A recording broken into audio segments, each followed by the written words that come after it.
Okay, welcome to Mashiach Motors. This is part three of the rear suspension project on the 2000 BMW 528i Wagon. This is the Wagon, and this is the air suspension model sport package. And so part one and part two, we worked on removing the shock absorber, the rear shock. So we remove the rear shock, we remove the control arms. So now on this part three, we're gonna work on removing the headlight level sensor link, and also the sway bar link, the rear sway bar link, and then also the rear sway bar bushings. And once we get that, then we're gonna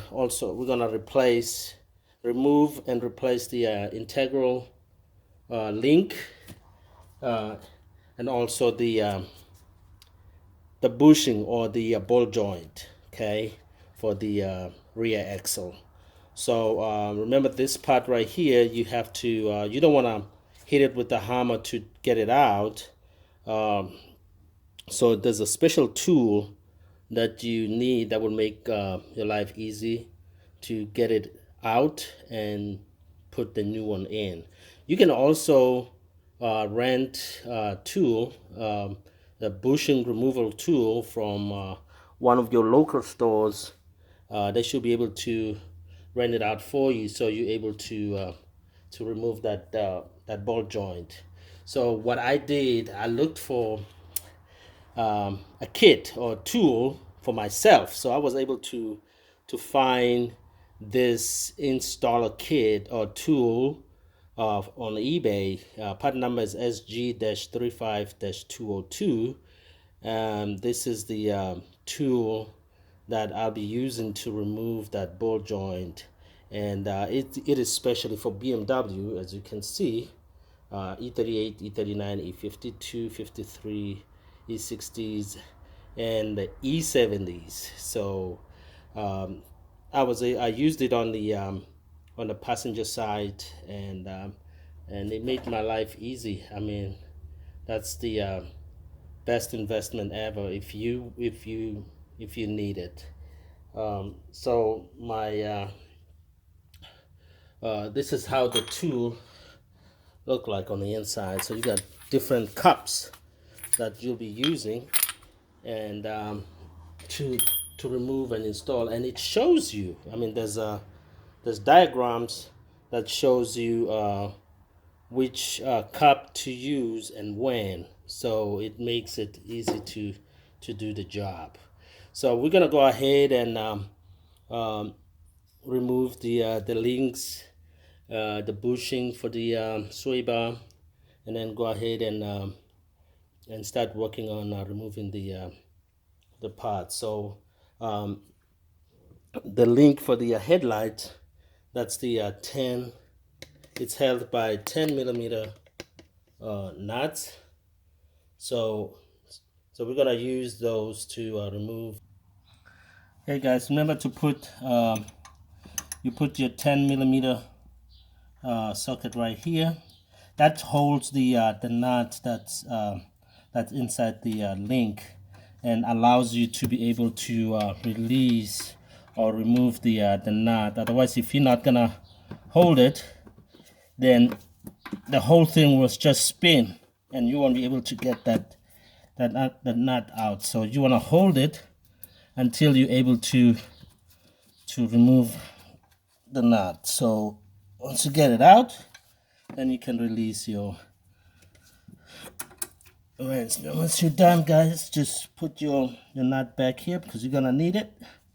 Once you return everything back, put everything back together, you're gonna need it. So what I like to do is tuck it there to where I don't have to. It doesn't have to be on my way. And then what you do next, you're gonna work on. So I'm gonna work on the sway bar link right here, and this is a 16. It's a 16 millimeter. there. And then it's the same thing with that. So you're gonna put your 16mm open wrench on the inside. Let's see if I can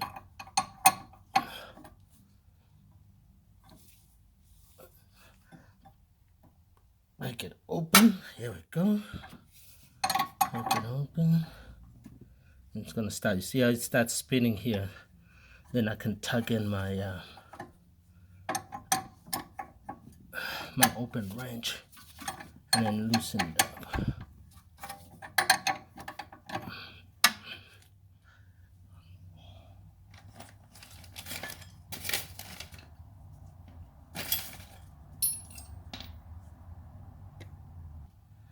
Okay, I'm gonna put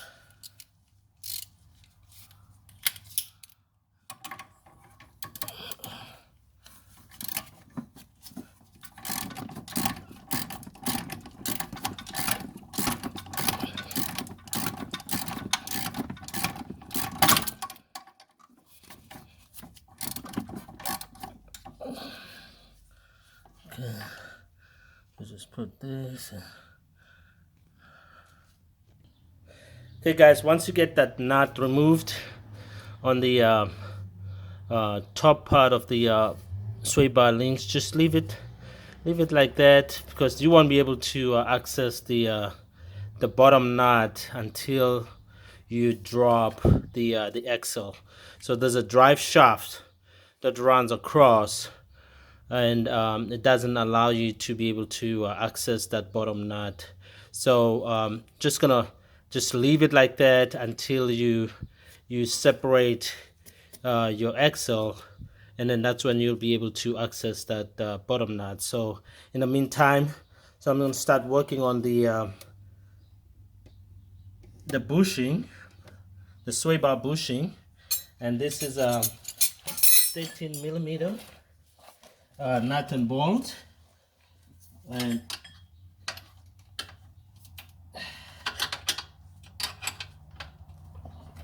it's a 13mm nut and bolt, and this is different from the passenger side. On the driver's side, you have an exhaust pipe that runs closer to the sway bar, and so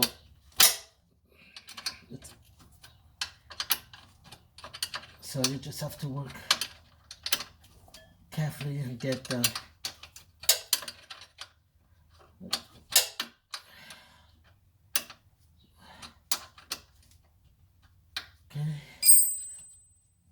that it's out.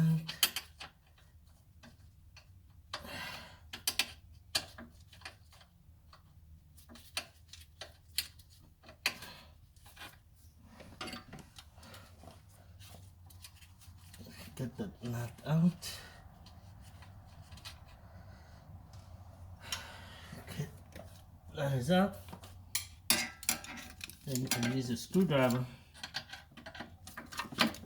and just pry the rear bolt out.